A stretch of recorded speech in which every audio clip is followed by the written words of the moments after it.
African history, the discovery of minerals in South Africa. The discovery of minerals in South Africa. South Africa occupies the southerly tip of the African continent, and it comprises of present-day states of Lesotho, Botswana, Swaziland, the Republic of South Africa, Namibia and parts of southern Mozambique. The second half of the 19th century, however, witnessed a change that later constituted into a revolution.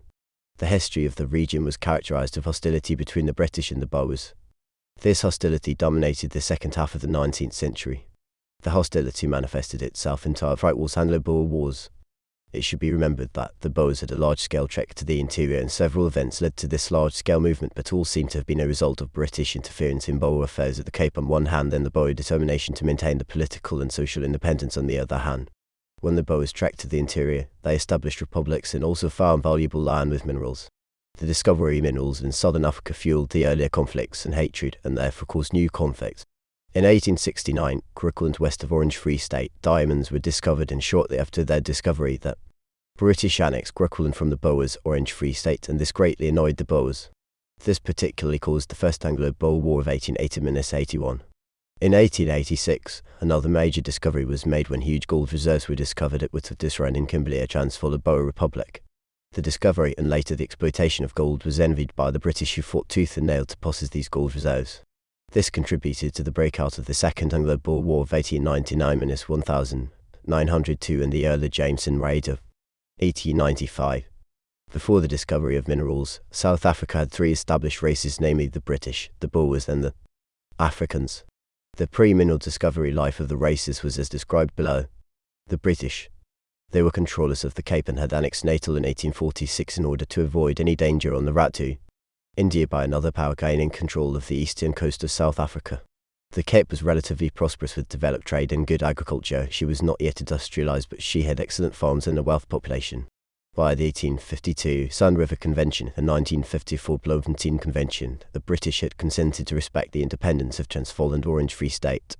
Before the discovery, the Boers and the British had begun to develop the dealings of denying Africans accessibility to arms, ammunition as well as medicine and clothes, but allowed it to the Boers. The initial policy of the British in South Africa, i.e. Sir George Grey's Federation Scheme of the Whites in South Africa in 1854. The Boers and Africans. These were almost at par, as some Africans were not united. They were divided by opinions of their leaders. Although allowed to purchase arms and ammunition, they were still vulnerable to African attack. Like in 1850, they suffered so many defeats at the hands of the Zulu and Basotho. Sometimes the Boers were so weak to the point of seeking an alliance with some African tribes against others, like Boers made an alliance with the Swazi against the Zulu. The Pedi under Sekhukhune signed an agreement with the Boers in which they both agreed to respect a common border. African history, the discovery of minerals in South Africa. The military set-up between the two groups was such that either side was in danger of losing war in case of conflict. Boers and Africans. Africans had powerful united governments over a large population that accepted their legitimacy. The economic. Before the mineral discovery, some African societies were engaged in international trade. Among the items exported included hides, copper, ivory and slaves. On the other hand, the Boers were pastoral farmers who produced little for export. Much of their land use was wasteful. The Boers were bankrupt and economically unstable. They were attempting to live a European style of life without European style of resources. They relied on British aid and they lacked economic independence. They lacked capital and they did not have security to secure loans from the British financial institutions at the Cape. They were dependent on the Cape for firearms, clothing and medicine. They were largely illiterate because of lack of educational facilities. They lacked skilled manpower.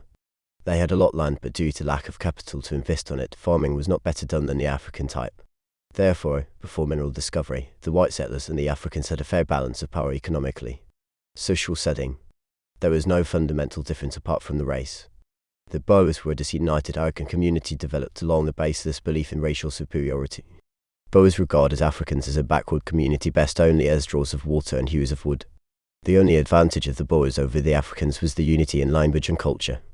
But this was also offset by the political disunity.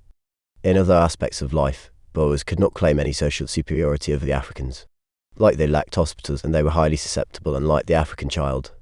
The Boer child lacked formal education. The only education was at the fireplace. The Boers were also illiterate and poor. It was unfortunate that they could not afford schools and hospitals when a European style of fire regarded these as indispensable. All in all, the social, economic and political balance of power between the Boers and the Africans in the interior African history, the discovery of minerals in South Africa. The discovery of minerals started a new era in the history of South Africa. It brought about unprecedented changes in the social, economic, and political setup of South Africa. This is why it is believed that the discovery and exploitation of minerals is called a revolution that started in 1867 with the discovery of diamonds at Kimberley, and it extended to 1886 with the discovery of gold in Witwatersrand. Political effects of the discovery. It led to serious conflicts between the Boers and the British. As the British became more interested in the interior, the Boers also became more nationalistic and assertive of their independence. This resulted into the First and Second Anglo-Boer Wars. It led to the union of South African white republics in 1910. In order to defeat the Africans and deny them the mineral wealth, the two white communities decided to unite. The mineral discovery led to loss of independence to both Africans and the Boers. After 1867 incident, the British thought that there were no more minerals in the area.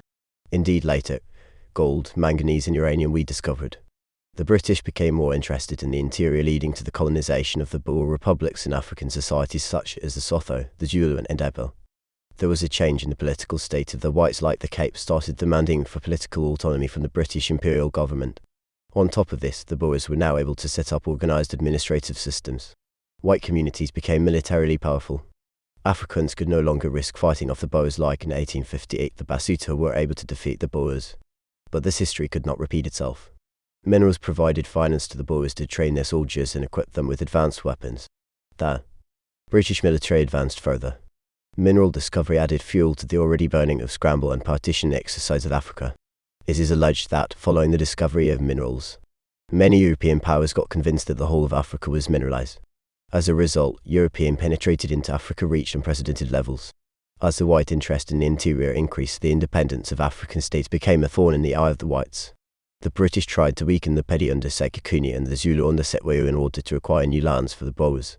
This was a strategy of reconciliation, and possibly the Boers would accept the British idea of federation. Economic effects. The discovery of mineral fields marked the beginning of a fundamental change from the weak and uncertain pastoral and agricultural economy into a strong, stable and wealthy industrial state. The discovery attracted capital on large scale, and this made possible the beginning of railway and other technical developments. Kimberley became an important mining centre with the growth in population. Diamond mining and the growth of population stimulated the growth of other industries.